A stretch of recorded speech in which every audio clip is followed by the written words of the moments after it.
Coming to second news, Visakha తీరంలో మళ్లీ ఉక్కు పోరు మొదలు కానుంది. విశాఖ ఉక్కు పరిరక్షణ పోరాట కమిటీ రాష్ట్ర వ్యాప్త ఆందోళనకు పిలుపునిచ్చింది. ఈ నెల 22న సీఎం క్యాంప్ కార్యాలయం ముట్టడికి సిద్ధమైంది. అయితే సెప్టెంబర్లో రాష్ట్ర వ్యాప్తంగా రాస్తా రోకోలు చేపట్టాలని నిర్ణయించారు. విశాఖ స్టీల్ ప్లాంట్ ప్రైవేటీకరణ ఉండదని కేంద్ర మంత్రి కుమారస్వామి హామీ ఇచ్చి వారాలు గడిచిపోతున్నప్పటికీ ఆ దిశగా చిన్నపాటి అడుగు కూడా పడకపోవడంతో ఉక్కు పరిరక్షణ పోరాట కమిటీ తీవ్ర అసంతృప్తి వ్యక్తం చేస్తోంది. ఇచ్చిన మాటను నిజం చేస్తూ ఇప్పటి వరకు కనీసం ఒక్క అడుగు కూడా ముందుకు పడకపోవడంతో మోదీ సర్కార్పై కార్మికులు ఆగ్రహం వ్యక్తం చేస్తున్నారు. కేంద్రం తీరును చూస్తుంటే దశల వారీగా విశాఖ ఉక్కు కర్మాగారాన్ని మూసివేసే దిశగా అడుగులు వేస్తుందా అనే అనుమానాలు కూడా కలుగుతున్నాయని ఆవేదన వ్యక్తం చేస్తున్నారు. ఆందోళనకు పిలుపునిచ్చారు.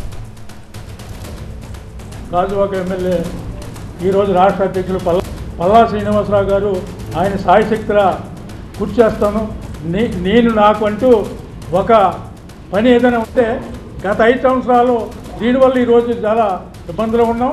ఈరోజు రా మెటీరియల్ లేక చాలా ఇబ్బంది పడుతున్నాం. ఇమీడియట్లీ రా మెటీరియల్ ఇవ్వగలిగితే ఎక్కడ చంద్రబాబు నాయుడు వాజ్పేయి గారితో మాట్లాడి స్టీల్ ప్లాంట్ రక్షించారు.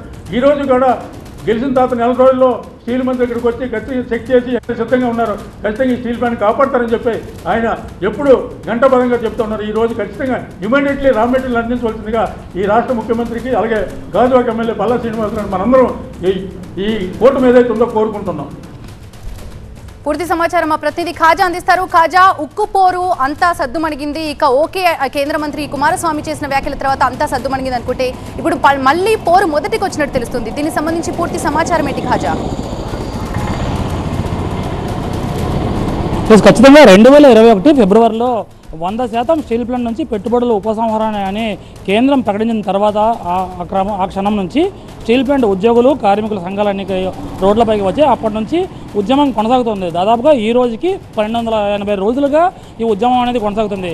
జూలై 11వ తేదీన కేంద్ర ఉక్కు మంత్రి కుమారస్వామి స్వయంగా వచ్చారు. విశాఖలోని స్టీల్ ప్లాంట్ను పర్యటించి లోపల ఉన్న కర్మాగారాన్ని పూర్తి స్థాయిలో పర్యవేక్షించిన తర్వాత ఈ స్టీల్ ప్లాంట్ అనేది ప్రైవేటీకరణ జరగబోదు అని ఒక స్పష్టమైన ప్రకటన అనేది హామీ ఇచ్చే ప్రకటన అయితే చేశారు. అయితే ప్రధానమంత్రికి పూర్తి స్థాయిలో నివేదిక ఇచ్చిన తర్వాత దీన్ని స్టీల్ ప్లాంట్ మళ్ళీ రివైవ్ చేస్తాం, దీన్ని ప్రైవేటీకరణ చేస్తారని ఎవరు చెప్పారు అనేది ఒక ప్రశ్నకు ఆయన సమాధానం చెప్పారు. ఆయన విజిటర్స్ నోట్స్లో కూడా ప్రత్యేకంగా ఆయన సంతకంతో ఒక సమాచారాన్ని ఒక మెసేజ్ను కూడా అందించారు. ఈ నేపథ్యంలోనే మళ్ళీ కేంద్రం నుంచి దాదాపుగా నాకు 45 రోజుల టైం కావాలి అని ఇక్కడికి వచ్చిన ఉక్కు మంత్రి చెప్పిన తర్వాత దాదాపుగా ఇప్పటికీ 4 రోజులు పూర్తయింది. కానీ ఇప్పటికి కూడా కేంద్రం నుంచి ఒక స్పష్టమైన ప్రకటన అయితే రాలేదు. మరోవైపు ముడి సరుకు లేక ఉక్కు కర్మాగారంలో క్రమంగా ఉత్పత్తి అనేది తగ్గిపోతుంది. ఈ నేపథ్యంలోనే వేరు రకాల పరిణామాలు ఎదుర్కొంటున్న నేపథ్యంలో తాజాగా మరోసారి కేంద్ర వైఖరితో పాటు రాష్ట్ర ప్రభుత్వ వైఖరి, అంటే రాష్ట్రంలో అధికారంలో ఉన్నది ఎన్డీఏ, అలాగే కేంద్రంలో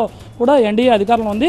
ఈ రాష్ట్ర ప్రభుత్వం కేంద్రంపై ఒత్తిడి తీసుకోవాలి, స్టీల్ ప్లాంట్ పరిరక్షణకు ప్రత్యేకంగా ప్రైవేటీకరణ చేయకుండా ఉండేందుకు, ముడి సరుకు సకాలంలో అందించేందుకు ప్రత్యేకమైన చర్యలు తీసుకోవాలని డిమాండ్తో ఈ నెల 22న స్టీల్ ప్లాంట్ సీఎండీ కార్యాలయాన్ని ముట్టడించేందుకు ఉక్కు పరిరక్షణ పోరాట కమిటీ నాయకులు సిద్ధమయ్యారు. ఈ మేరకు నిర్ణయం కూడా తీసుకున్నారు. అలాగే సెప్టెంబర్న రాష్ట్ర వ్యాప్తంగా వివిధ చోట్ల రాస్తా రోకోలు నిర్వహించి ఈ నినాదాన్ని ఢిల్లీ వరకు చేరేలా ప్రత్యేకంగా ఒక ఉద్యమాన్ని చేపట్టాలని ప్రత్యేకంగా నిర్ణయం తీసుకున్నారు. అయితే ఇదే అంశంపై మనం మాట్లాడేందుకు ఉక్కు పరిరక్షణ పోరాట కమిటీ కన్వీనర్ అయోధ్యరామ్ మనతో ఉన్నారు. సార్ చెప్పండి సార్, ఈ ఉక్కు మంత్రి పర్యటించిన తర్వాత ఒక స్పష్టమైన అనేది ఒక భరోసా అయితే ఇవ్వగలిగారు.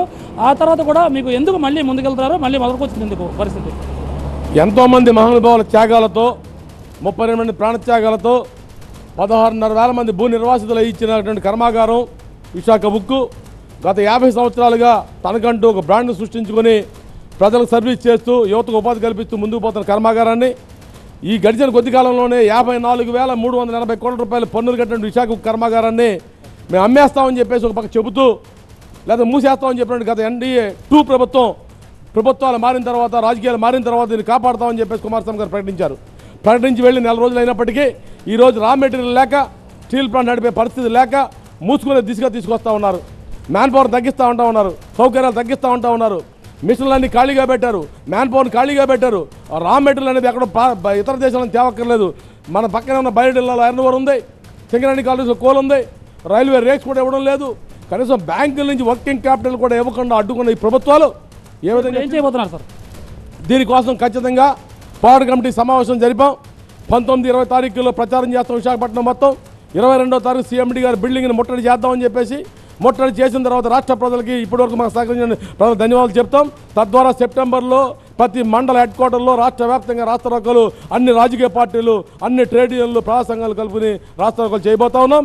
తద్వారా విశాఖ ఉక్కు పూర్తి స్థాయి ఉత్పత్తి చేయాలని, రా మెటీరియల్స్ ఇవ్వాలని రాష్ట్ర ప్రభుత్వం దీన్ని కలగజేసుకుని వెంటనే ముఖ్యమంత్రి గారు ఒత్తిడి తీసుకురావాలని చెప్పేసి డిమాండ్ చేస్తా ఉన్నాం. సో ఇది 22వ తేదీన సీఎండీ కార్యాలయాన్ని ముట్టడిస్తాం. ఆ తర్వాత సెప్టెంబర్లో మండలాల వారీగా రాస్తారోకలు చేస్తాం. ఈ నినాదం కేంద్రానికి తెలిసేలా చేస్తామని ఆ ఉక్కు పరిరక్షణ పోరాట కమిటీ నేతలు చెప్తున్నారు. అయితే ఇప్పటికైనా రాష్ట్ర ప్రభుత్వం కలెక్ట్ చేసుకుని కేంద్రంపై ఒత్తిడి తెచ్చి స్టీల్ ప్లాంట్ పరిరక్షణకు పూర్తి స్థాయిలో ముడి సరుకు అందించి స్టీల్ ప్లాంట్ మళ్ళీ పునర్వైభవం తెచ్చేలా చర్యలు చేపట్టాలని డిమాండ్ చేస్తున్నారు. Thank you Khaja.